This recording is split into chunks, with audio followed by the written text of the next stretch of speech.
Bienvenue.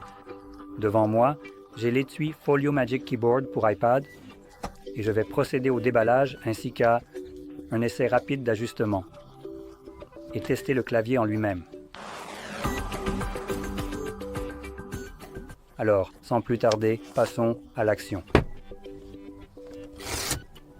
Oh, ils n'ont pas décollé comme prévu.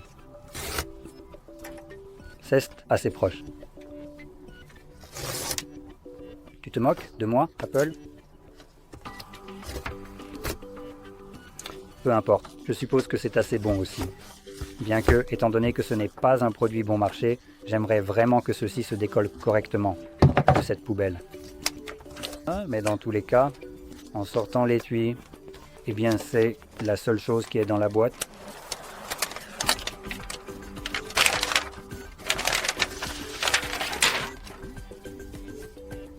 Maintenant, je devrais baisser la luminosité. J'espère que ce sera un peu mieux visible.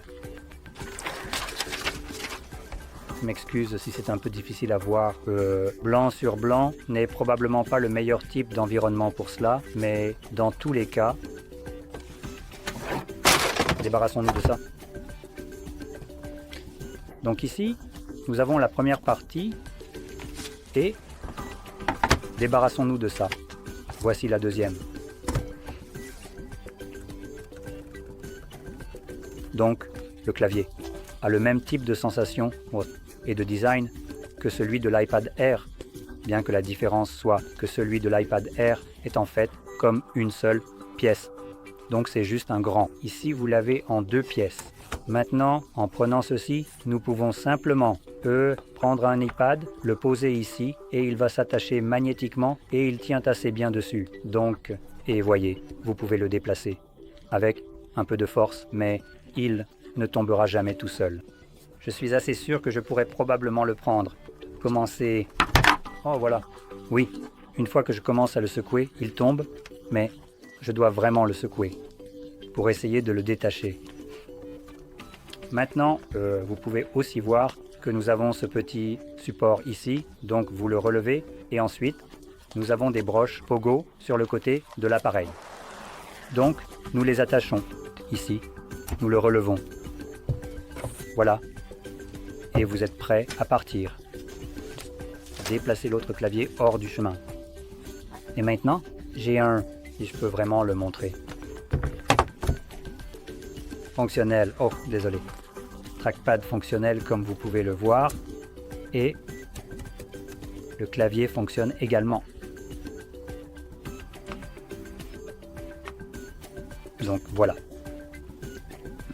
Maintenant, ce qui est cool ici, c'est que vous pouvez simplement l'enlever et vous n'avez plus de clavier, ce qui facilite le transport.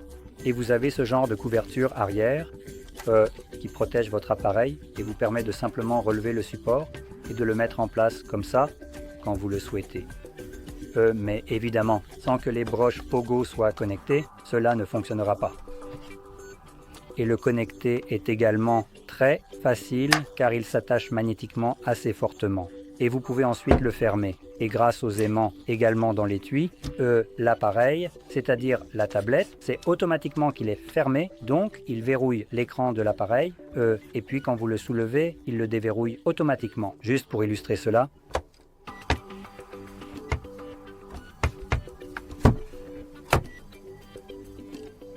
Il faut être un peu plus précis, mais... Donc oui. Une chose que je veux souligner maintenant, c'est que c'est un peu fragile.